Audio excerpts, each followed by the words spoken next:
नीति आयोग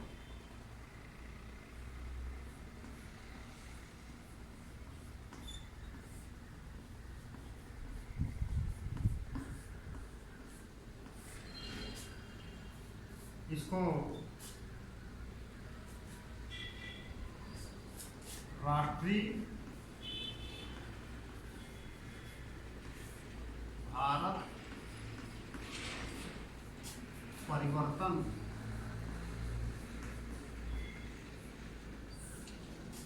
संस्था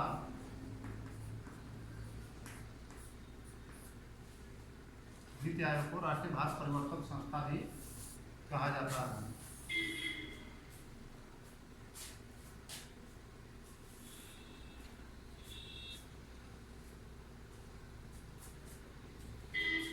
इसकी स्थापना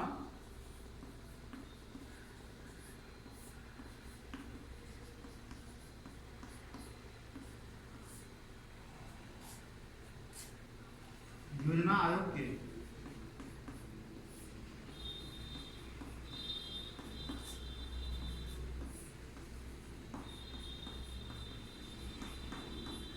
स्थान पर की गई है।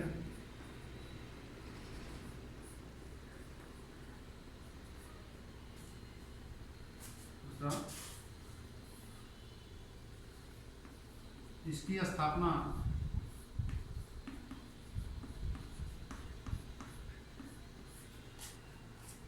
1 जनवरी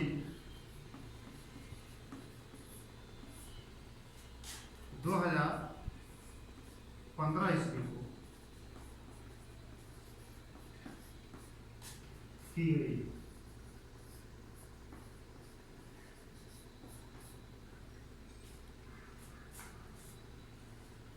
तीसरा, इसमें भी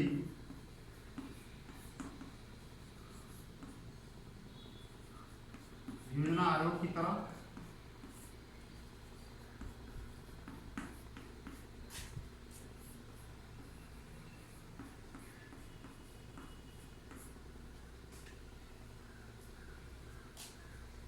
अध्यक्ष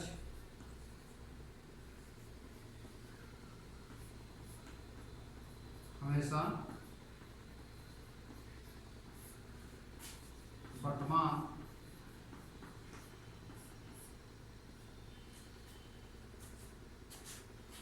प्रधानमंत्री ही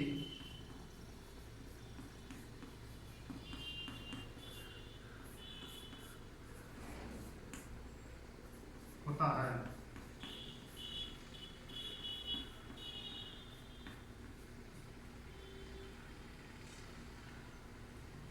पॉइंट, वर्तमान में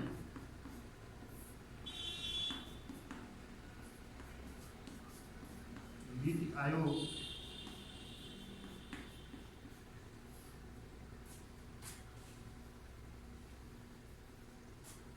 का अध्यक्ष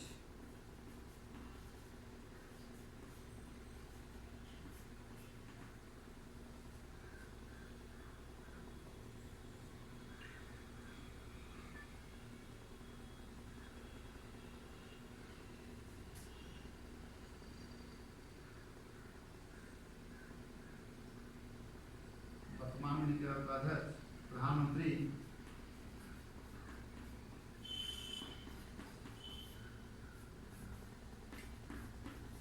नरेंद्र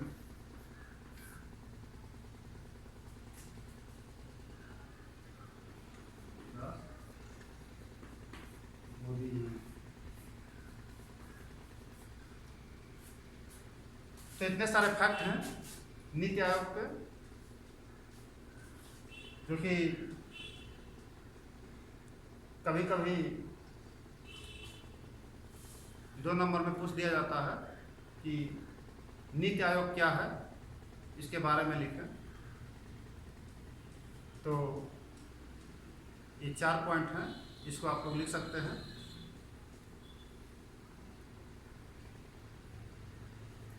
ये मालूम होगा कि ये जो नीति आयोग था ये योजना आयोग के स्थान पर बनाया गया 1 जनवरी 2015 ईस्वी को, और इसका जो अध्यक्ष होता है वो हमेशा जो वर्तमान में प्रधानमंत्री होता है वही होता है। वर्तमान में हमारे जो प्रधानमंत्री नरेंद्र दास मोदी जी हैं वो नीति आयोग के अध्यक्ष हैं। इसमें उपाध्यक्ष भी होते हैं, सदस्य भी होते हैं।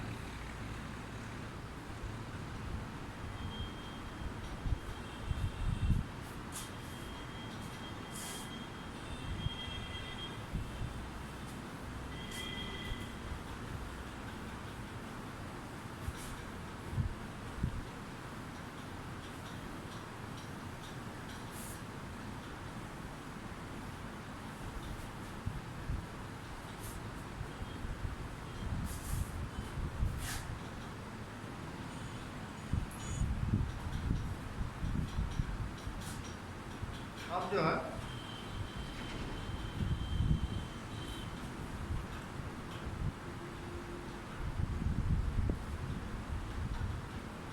हम लोग पंचवर्षीय योजना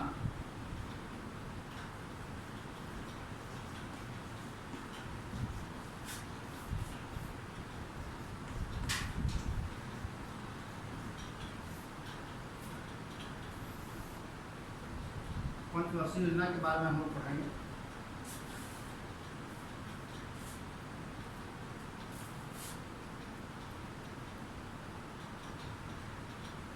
तो सबसे पहले हम लोग ये जानेंगे कि ये जो पंचवर्षीय योजना है ये नाम से ये स्पष्ट है कि 5 वर्षों के लिए जो योजना बनाई जाती है उसे हम पंचवर्षीय योजना कहते हैं।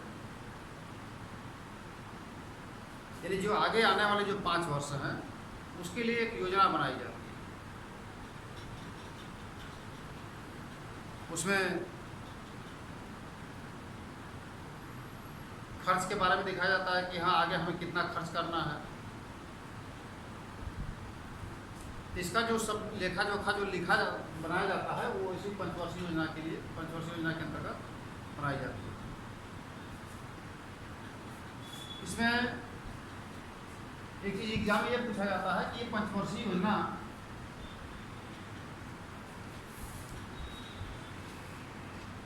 को भारत ने किस देश से प्रेरित होकर अपनाया।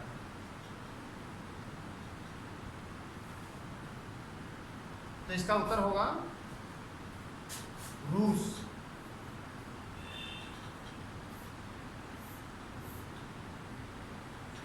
यानी हमारी जो पंचवर्षीय योजना है उसको रूस देश से ग्रहण किया गया है, उसी से प्रेरित होकर के हमारे देश में पंचवर्षीय योजना को अपनाया गया।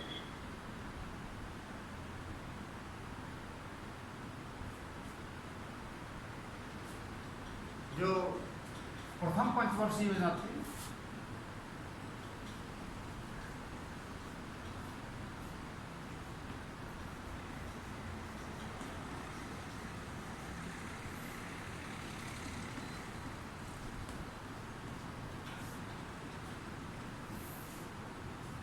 इसके जो अवधि थी, कार्यकाल था, वो है 1951 ईस्वी से लेकर के 1956 ईस्वी तक।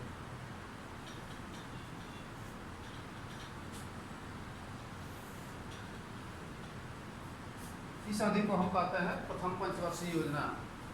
ये भी प्रश्न पूछा जाता है कि प्रथम पंचवर्षीय योजना का प्रारंभ किस सन में हुआ।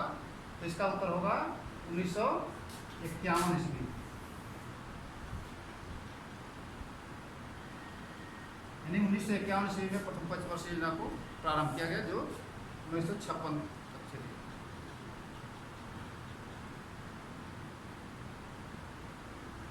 ये जो प्रथम पंचवर्षीय योजना थी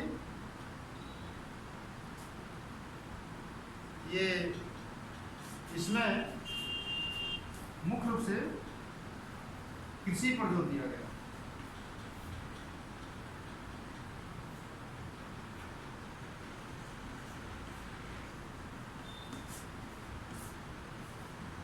किस पर जोर दिया गया? कृषि पर जोर दिया गया।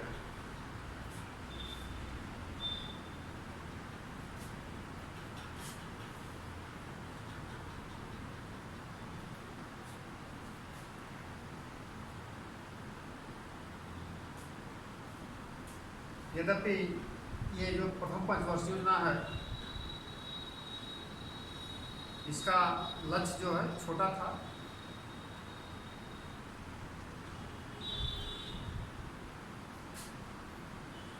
क्योंकि देश को आज़ाद हुए अभी जल्दी ज़्यादा समय नहीं बीता हुआ था।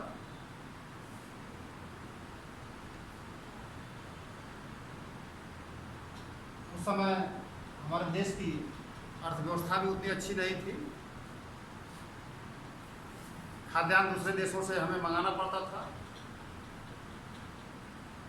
इस वजह से यहाँ के योजनाकारों ने ये सोचा कि हम लोग सबसे पहले कृषि पर जोर दें, जिससे हमारे देश में अन्न का उत्पादन अधिक से अधिक मात्रा में हो और हम लोग जो है खाद्यान्न में आत्मनिर्भर हो।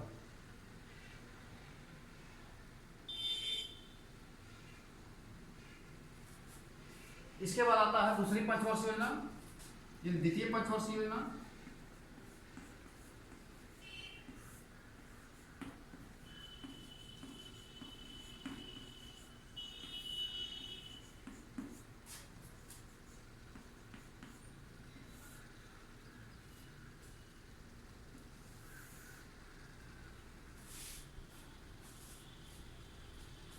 इसका जो कार्यकाल था वो है 1956 से 1961 ईस्वी तक।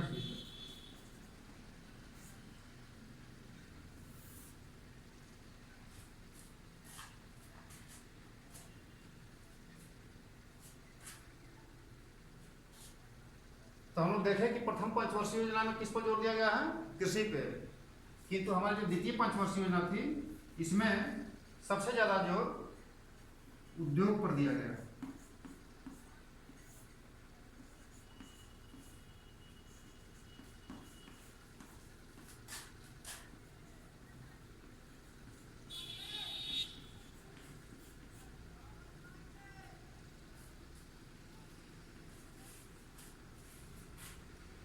इसमें यह कहा गया कि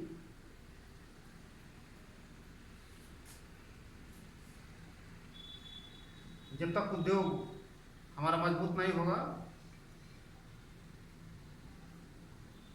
तब तक जो है कि हम विकास नहीं कर सकते हैं। इस वजह से द्वितीय पंचवर्षीय योजना में ये लक्ष्य बनाया गया कि ये कहा गया कि हम लोग उद्योग पर बल देंगे और इसी वजह से हमारे देश में कई प्लांट स्थापित किए गए, जैसे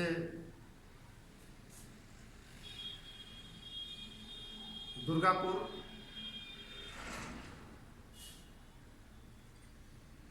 भिलाई, ये सब प्लांट वहाँ पर उद्योग स्थापित किए गए, जिससे हमारा देश विकास कर सके।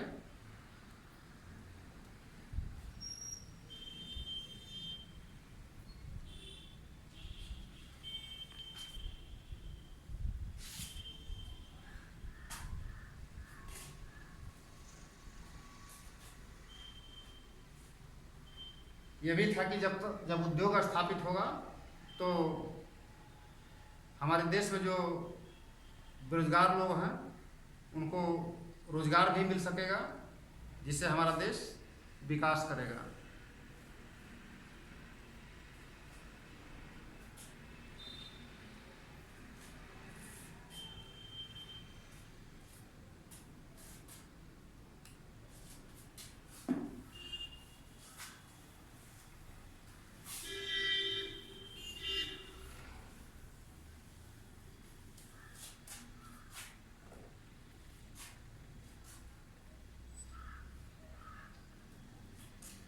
और तृतीय पंचवर्षीय योजना,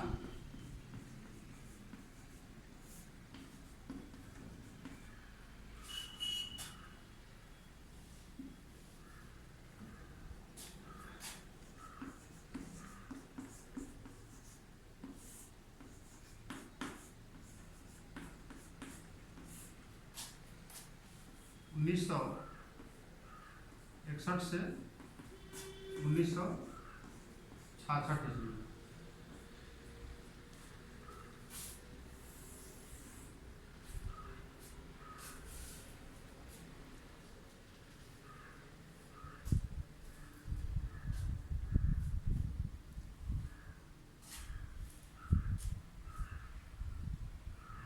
इसमें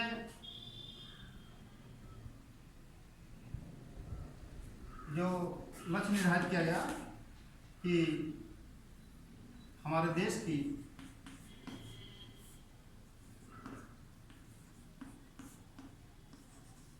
राष्ट्रीय आय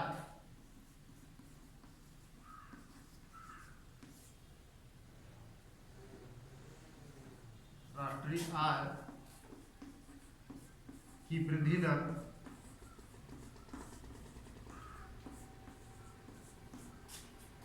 5% का लक्ष्य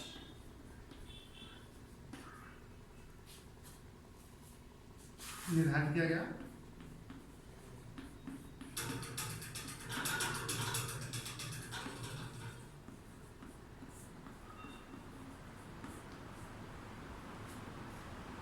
दूसरा, कि खाद्यान्न में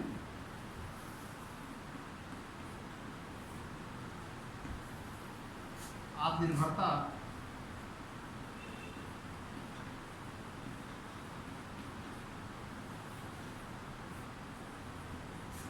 का लक्ष्य रखा गया।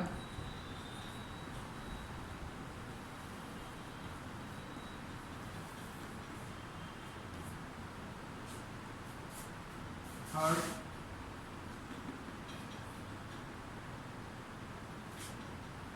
रोजगार में वृद्धि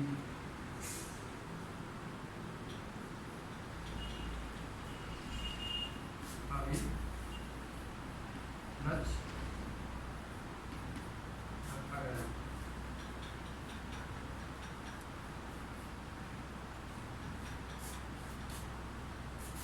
तो हर जो तृतीय पंचवर्षीय योजना थी, इसमें मुख्य रूप से जो राष्ट्रीय आय थी उसमें ये कहा गया कि हमारी जो राष्ट्रीय आय की जो वृद्धि दर है वो 5% रखी जाए और हमारा देश खाद्यान्न में आत्मनिर्भर हो जाए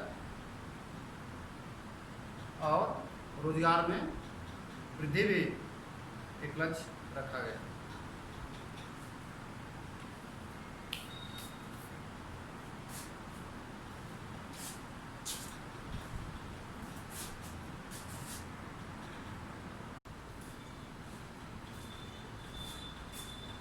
अब आइए हम लोग देखते हैं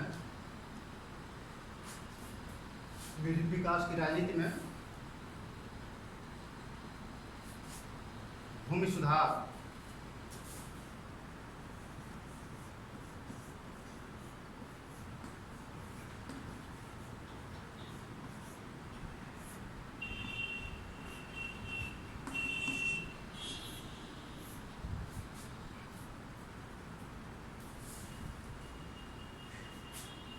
स्वतंत्रता प्राप्ति के पश्चात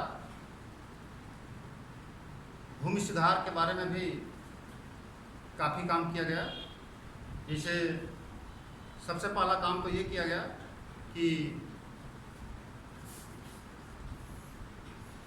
जमींदारी प्रथा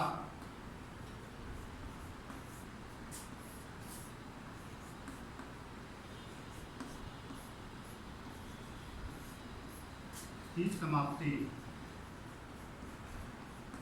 या उन्मूलन भी कर सकते हैं।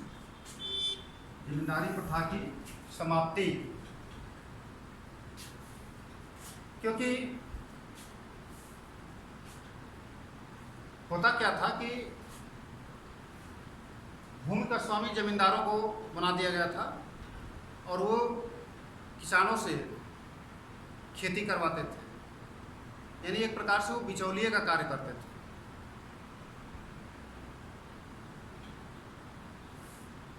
किसानों को बहुत कम पारिश्रमिक मिलता था सारा लाभ जमींदार वर्ग उठाते थे। इसलिए भूमि सुधार में सबसे पहला कार्य किया गया जमींदारी प्रथा की समाप्ति, यानी कि ये लोग जो है कृषि में रुचि नहीं लेते थे लेकिन लाभ कमाना चाहते थे। इस वजह से इनका उन्मूलन कर दिया गया।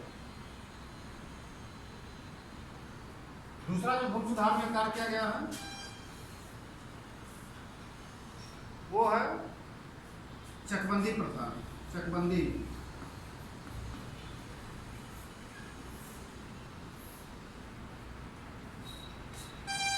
यानी कि जो किसानों के खेत अलग अलग जगहों पर हुआ करते थे, यानी कहने का मतलब कि किसी मान लीजिए कोई किसान है, उसका एक खेत यहाँ पर है, एक खेत यहाँ पे है, एक खेत यहाँ पे है, एक खेत यहाँ पे है।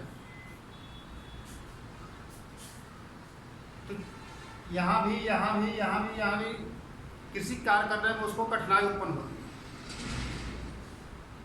तो चकबंदी प्रथा में क्या होता है कि जो किसानों के खेत बिखरे हुए होते हैं उनको एक स्थान पर इकट्ठा दे दिया जाता है। जैसे मान लीजिए कि एक किसान था जिसके ये 4 खेत अलग अलग थे, इसके चारों खेतों को ये वाला यहाँ दे दिया गया, ये वाला यहाँ दे दिया गया और ये वाला यहाँ दे दिया गया। अब क्या हुआ कि उसका खेत जो है ये पूरा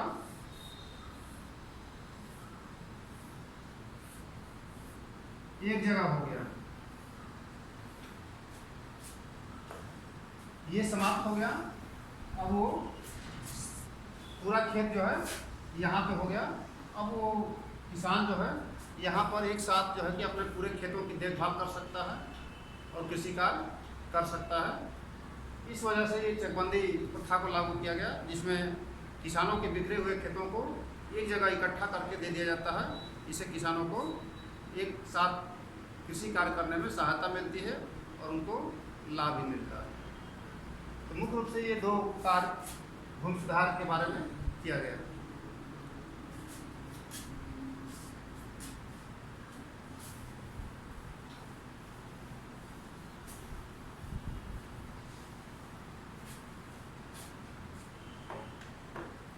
अब है खाद्य संकट।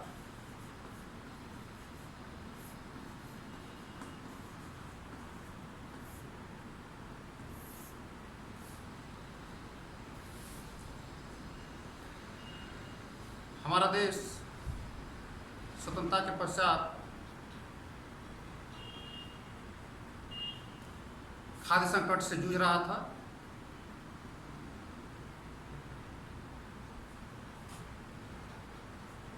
खाद्यान्न संकट था।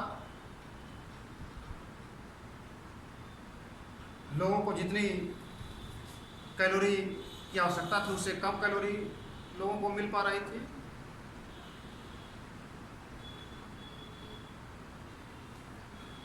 बिहार में उस समय अकाल की स्थिति उत्पन्न हो गई थी। लोग भूखों मर रहे थे।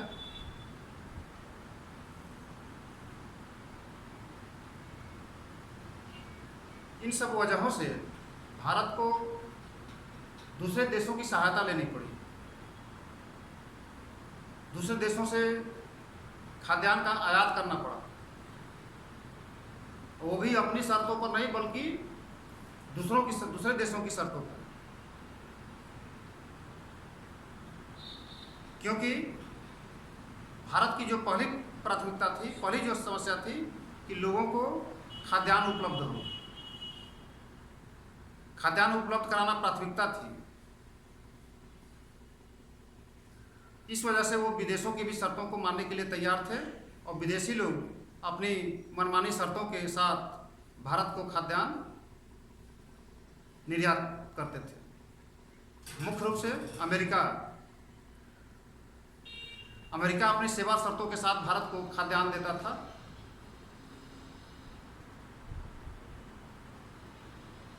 इसी वजह से भारत ने सोचा कि इस खाद्यान्न संकट से हम लोग निपटारा पाएं।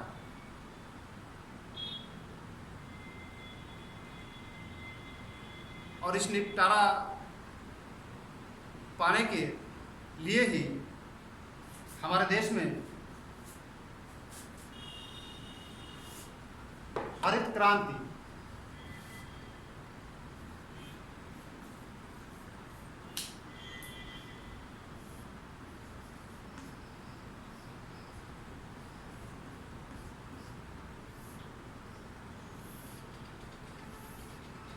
लाई गई।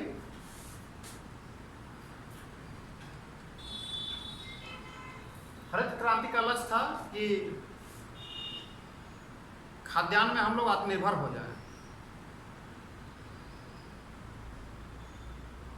हमें दूसरे देशों से खाद्यान्न का आयात ना करना पड़े, क्योंकि अगर हमें दूसरे देशों से खाद्यान्न आयात करना पड़ेगा तो हमें उसकी सेवा शर्तों को मानना पड़ेगा, वो जैसा कहेगा वैसा करना पड़ेगा। इस वजह से हमारे देश के योजनाकारों ने हरित क्रांति के बारे में सोचा। ये जो हरित क्रांति है इसका प्रारंभ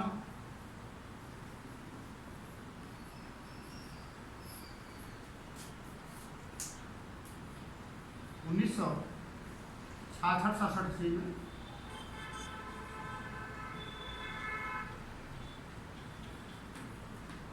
किया गया।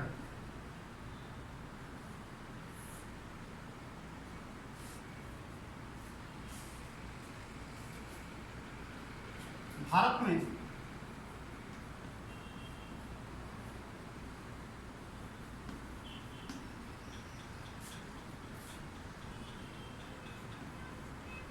हरित क्रांति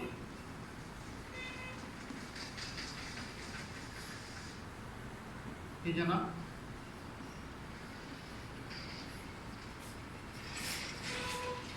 एम.एस. स्वामीनाथन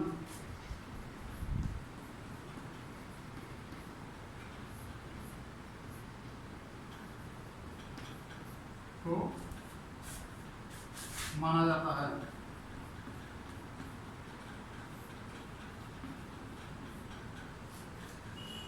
एम.एस. स्वामीनाथन,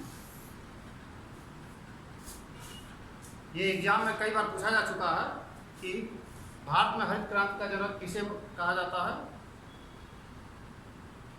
तो उत्तर होगा इसका एम.एस. स्वामीनाथन। लेकिन अगर ये पूछ दिया जाए कि विश्व स्तर पर हरित क्रांति का जनक कौन है, विश्व स्तर पर,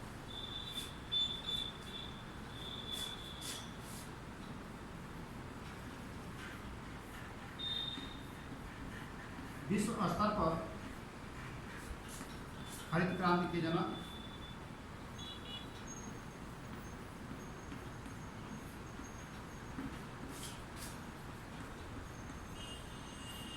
नॉर्मन बोरलॉग, नॉर्मन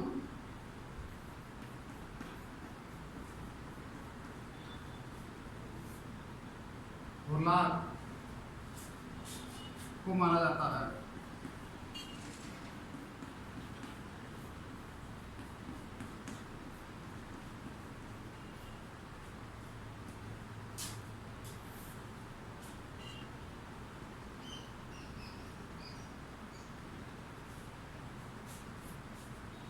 तो इसको आप लोग ध्यान दीजिए कि ये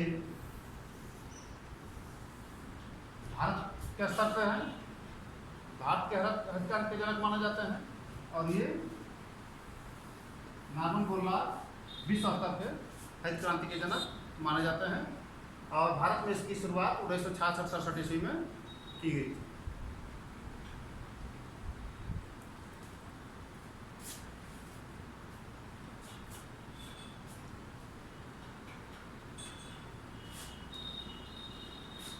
हरित क्रांति में क्या किया गया कि हरित क्रांति को एक प्रकार से आधुनिक हरित क्रांति कर सकते हैं, इसे आधुनिकीकरण कर सकते हैं, आधुनिक टेक्नोलॉजी का प्रयोग कर सकते हैं। जैसे हरित क्रांति में क्या किया गया कि उन्नत टेक्नोलॉजी का प्रयोग किया गया, उन्नत कृषि यंत्रों का प्रयोग किया गया, सिंचाई सुविधाओं की उन्नत व्यवस्था की गई,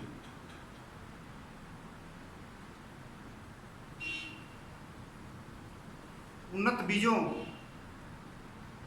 यानी हाइब्रिड बीजों का प्रयोग किया गया, उर्वरकों का प्रयोग किया गया, जिससे जो है हरित क्रांति में आशातीत सफलता प्राप्त हुई। आश्चर्यजनक रूप से उत्पादन क्षमता बढ़ गई।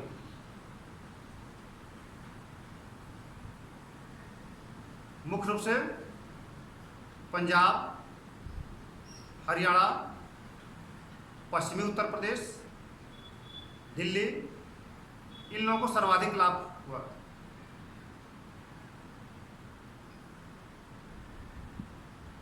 गेहूं की पैदावार में काफ़ी वृद्धि हुई, जिससे हमें दूसरे देशों से गेहूं की आयात नहीं करना पड़ा। लोगों को भोजन उपलब्ध होने लगा।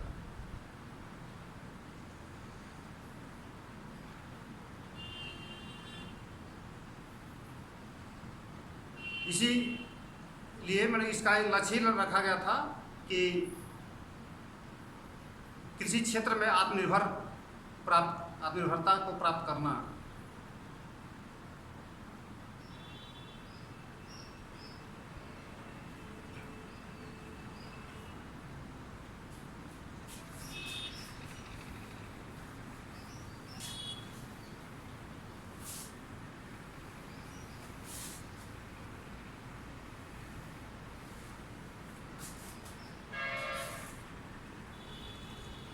अब देखिए कि हरित क्रांति के लाभ।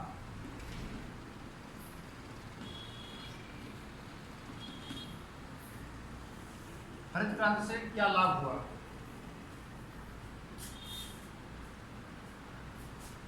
पहला लाभ तो यह हुआ कि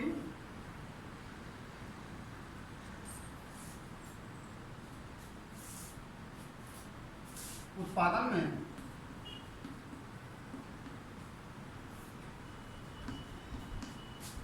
वृद्धि,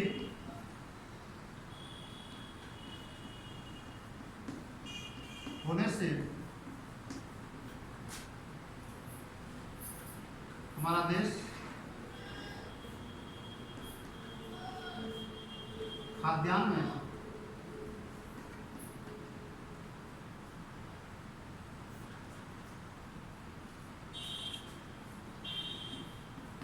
आत्मनिर्भर हो गया।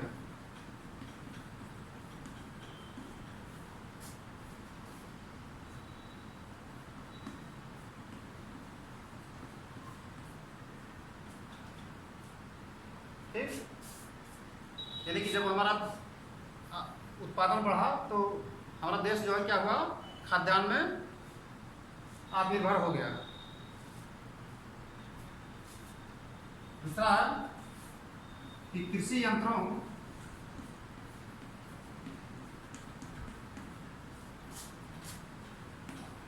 के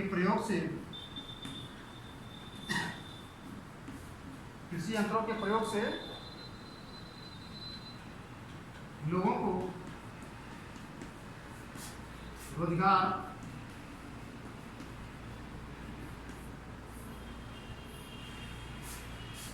के अवसर उपलब्ध हो गए।